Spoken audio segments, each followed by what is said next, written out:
Alexander Selkirk's story begins in the small Scottish village of Lower Largo in 1676. From a young age, Alexander was adventurous and free-spirited, always dreaming of doing something extraordinary in his life. As he grew older, he developed a passion for the sea and secured a job that allowed him to work aboard ships, fulfilling his dream of exploration. In 1704, Alexander Selkirk joined an expedition bound for the distant and mysterious islands of the South Pacific. This expedition was not just a journey of adventure, it was dangerous and unpredictable, filled with towering ocean waves, unknown islands, and the ever-present threat of pirates. The mission aimed to explore the coasts of South America and the Pacific Islands in search of new trade routes and resources. For Alexander, it was a golden opportunity to test his sailing skills and witness parts of the world that very few had ever seen. The ship's crew included experienced sailors, navigators, and ambitious adventurers. But the environment was extremely challenging. Daily life meant facing hurricanes, unpredictable currents, and the dangers of the deep sea. Alexander, young and determined, was mentally and physically prepared for these challenges. This expedition took place in a time when exploration was not just for pleasure. It carried economic and strategic importance. Every ship aimed to discover new lands, identify valuable resources, and expand trade and influence. For Alexander, this journey was a chance to turn his dreams and ambitions into reality, though he had no idea that his greatest challenges would be his own captain and the isolation that awaited him. At first, Alexander had a good relationship with the ship's captain. There was mutual respect and understanding, and Alexander followed orders and participated in the ship's routines. But as the expedition progressed, differences and conflicts began to emerge. Alexander was a practical and cautious sailor. He noticed that the ship was in poor condition, aging wood, weakened sails and ropes, and inconsistent discipline among the crew. These issues deeply concerned him.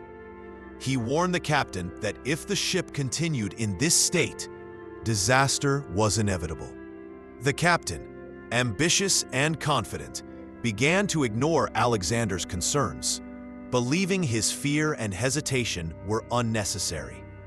Discussions gradually escalated into arguments. Alexander insisted the ship was unsafe for him and refused to risk his survival. With every disagreement, the captain's anger grew, interpreting Alexander's caution as disrespect.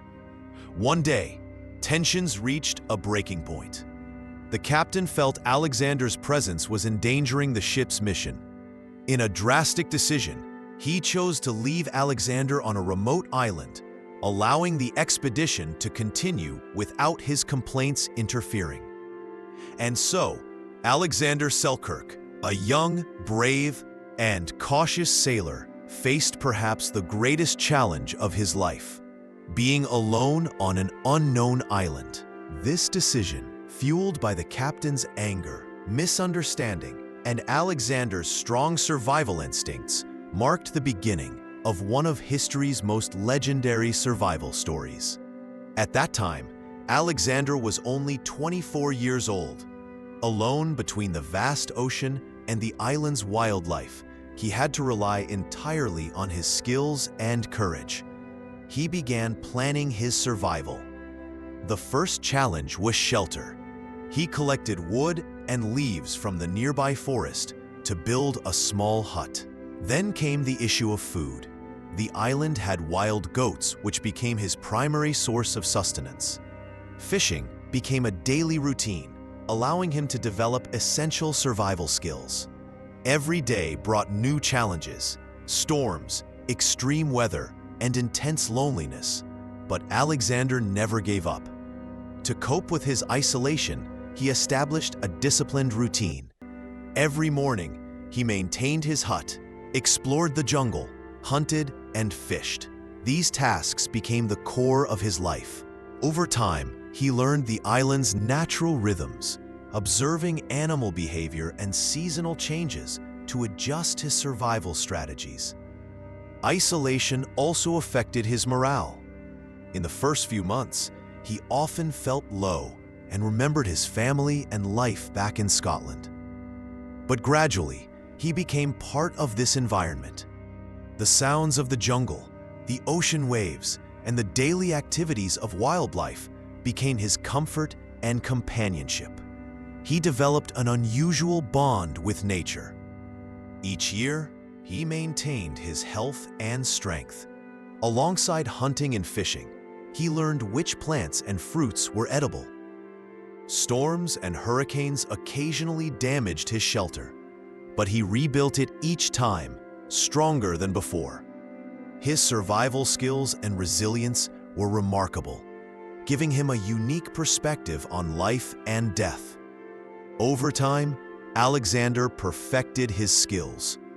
His hunting became precise, fishing required patience, and he mastered jungle navigation. His mental strength grew alongside his physical abilities. He was no longer merely surviving, he was thriving. During these years, he also held on to hope for rescue. Every passing ship or distant sailor he saw gave him a glimmer of possibility. Though no one came, he maintained patience and hope. For 4 long years, Alexander Selkirk survived alone on this remote island. In 1709, a passing ship finally rescued him. He returned a changed man, physically stronger, mentally tougher, and with a renewed appreciation for life.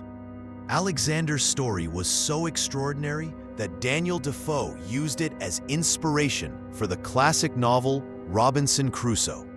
While the novel added dramatization and fictional elements, Alexander's courage and survival spirit were entirely real and awe-inspiring.